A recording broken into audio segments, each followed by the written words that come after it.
So I've made a lot of videos over the years going over what I think are the best compact prime lenses for the Sony A7C, as well as the best zoom lenses. I've used a lot, definitely not all, that I think complement the smaller body of the Sony A7C very well. So in this video, I want to touch on something that I've actually very seldomly mentioned in the past in my videos, and that is my philosophy behind which lenses I choose for my photography. And this is not going to be your typical just to count down a list of different lenses that I highly recommend for the Sony A7CR.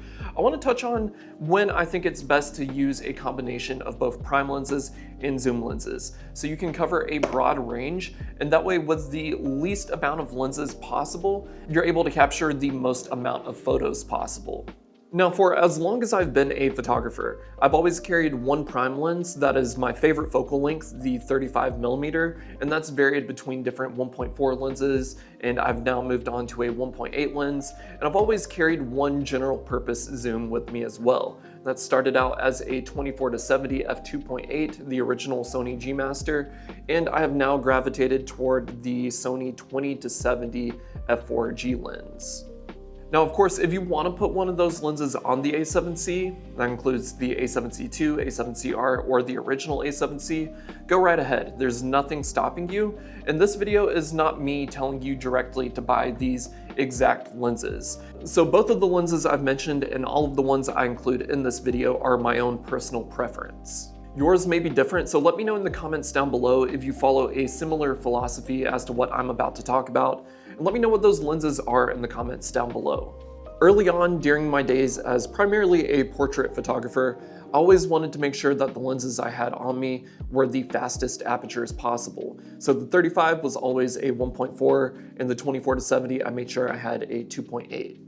Now that I no longer shoot portraits, for the most part, and use a smaller body like the A7C, I no longer prioritize having the fastest aperture possible. And I think that's just part of me maturing as a photographer and realizing that bokeh is not everything. So even though the 35mm 1.8 is my primary lens that I use most of the time, I generally don't shoot at f1.8 very often unless I'm in low light or I want a shallow depth of field, typically in the foreground rather than even the background. But most of the time I end up shooting at around f4, which works out perfectly with the Sony 20-70 and the 70-200 f4. So for me, that trade-off of having an f4 aperture instead of a f2.8 aperture is worth having that extra 4mm on the wide end. And because I generally don't like shooting wider than 20mm anyways, it eliminates the need for having a wider zoom lens like a 16-35 or the 16-25. And I know I just mentioned the 70-200, we'll get to this more in a minute, but I mainly want to focus on these two lenses because for about the past 7 or 8 years, as long as I've been doing photography, I've generally only carried these two equivalent lenses. And truthfully, if these were the only two lenses I owned, I would be happy because I have all of these standard focal lengths covered with the 20-70. So you have your 20, your 24, your 35, your 50, and 70, which is kind of close to 85. So I have all of that covered. And with the prime lens, I have a slightly smaller lens, which makes it easier to carry around with me.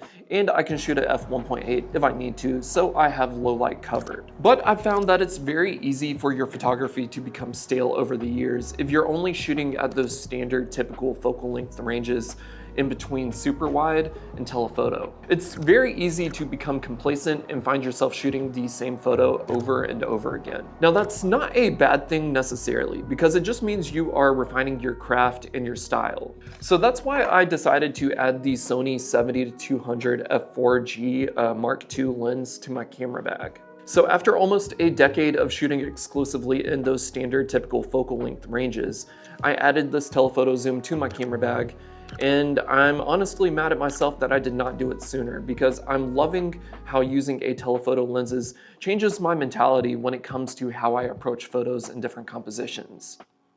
So with both of these lenses, I now have a focal range of 20mm to 200mm and beyond cropping in. And for what both of these lenses offer, they're still relatively compact and fit very easily into my camera bag.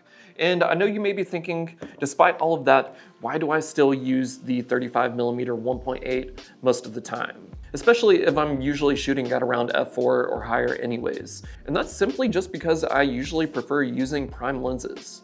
Given the option, I will almost always choose a prime lens. But let's be honest, it's not always practical to carry like 5 or 6 prime lenses in your camera bag with you, when you could simply be carrying 3. And you may find this funny, but I think some people will understand. But in my personal experience, I actually find it harder to take a good photo with a zoom lens compared to a prime. When I'm using a prime lens, I find that it actually promotes my creativity when I'm out shooting. It's easier for me to find and line up compositions with a prime lens. Because when you find that right focal length that resonates with you and feels natural, the camera starts to feel like an extension of yourself. So when I'm using a 35mm lens, I basically know what my photo is going to look like before I even put my eye up to the viewfinder. And that's why I think even if you are a photographer who prefers zoom lenses over prime lenses, I think you should still carry at least one prime lens in your camera bag. Now, when it comes to zoom lenses, there are a lot of zoom lenses that stand out to me that I know a lot of people in the comments on my videos have mentioned in the past. Because you have your 24-70s, of course. You have your 35-150s. You even have the Tamron 28-200, which I see a lot of people mention. Now, the reason I don't use those lenses is typically because they have variable apertures. But the reason the 20-70 stands out to me is because of the versatility. That's why I chose this lens over the 24-50 2.8 that Sony released about a year ago. And while I really loved using that lens and the images that came out of it, because while it's a zoom, it almost feels like a prime lens in some ways, and I think that's due to the size. The 20-70 is just an all-around great lens, so much to the fact that I've considered actually buying a second one because I usually end up using this lens to film all of my videos, so I don't get the chance to use it for photography very often. Which means I usually end up carrying a bunch of prime lenses in my camera bag, which isn't entirely a bad thing, and that's another reason why I love prime lenses so much, because they allow you to be so much more intentional with your photos. And as much of that limitation of using a prime lens helps promote and push my creativity, I will say that the 70-200 has had a really big impact as well. Thanks to this lens, I've been able to capture photos that I never would have been able to otherwise. That includes taking photos, of things really far away, but this is also a macro lens, so I can take photos of things really close up. And every time I take photos with this lens, get back and edit them, it always makes me wonder why I waited almost a decade to get a telephoto lens. And another one of my favorite things about this lens is that while it is very easy to replace a general zoom lens with a bunch of prime lenses, you can't really do that with a 70-200. Of course, there are primes that do fit in this focal range. But I find that having a telephoto lens like a 70-200 complements the prime lenses just as much as it does the 70, or just as much as it does the 20-70 or 24-70. So I've owned both of these lenses for a while, especially this lens, but I've never done a dedicated review on either of these, so those will be coming up soon, so please be on the lookout for that. But I would like to end this video being realistic and transparent and saying something that you don't hear on a lot of gear videos on YouTube.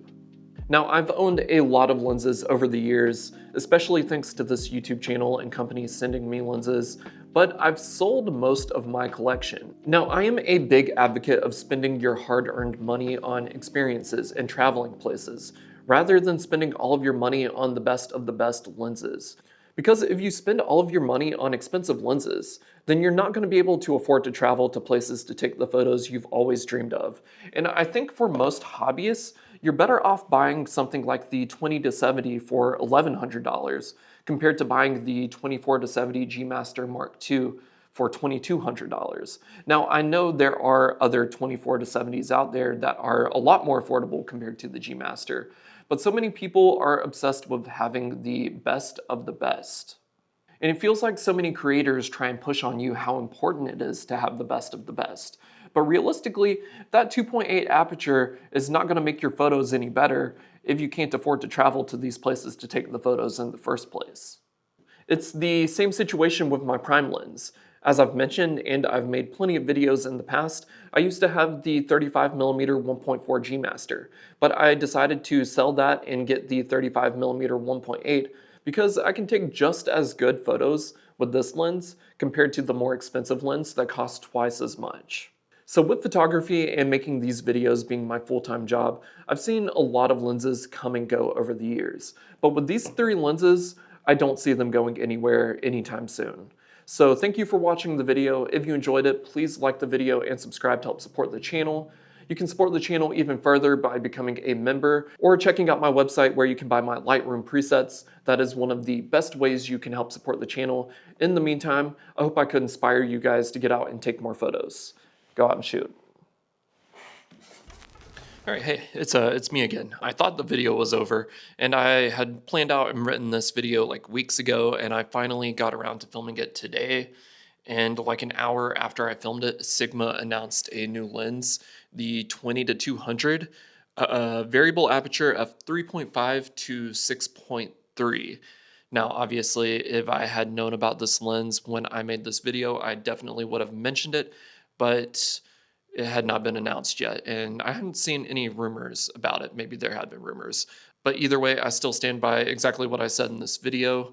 Although I do think this lens will be a great option for a lot of people that might be looking to, break that two lens combination down into just like one lens. I think it's really great, although I will say I'm not a big fan of variable apertures, mainly because, the lens typically stops down to 6.3 at the tighter focal length. And I feel like when you're working with those telephoto focal lengths, you really want to squeeze as much light as you can possibly get out of your lens, since you typically have to shoot at higher shutter speeds. So you're going to be cranking your ISO up a lot. Now, the difference between shooting at f4 and 6.3 might be the difference of shooting at ISO 1600 compared to 3200 or 4000. So that makes a pretty big difference in terms of the amount of noise that's going to be noticeable in your image. But I think for a lot of people the Sigma 20 to 200 could be that perfect lens, especially if you want that one zoom lens just to pair with that prime lens. So if anything, I think this just helps prove my point even more. Yeah, anyways, thanks for watching the video. Yeah, go out and shoot.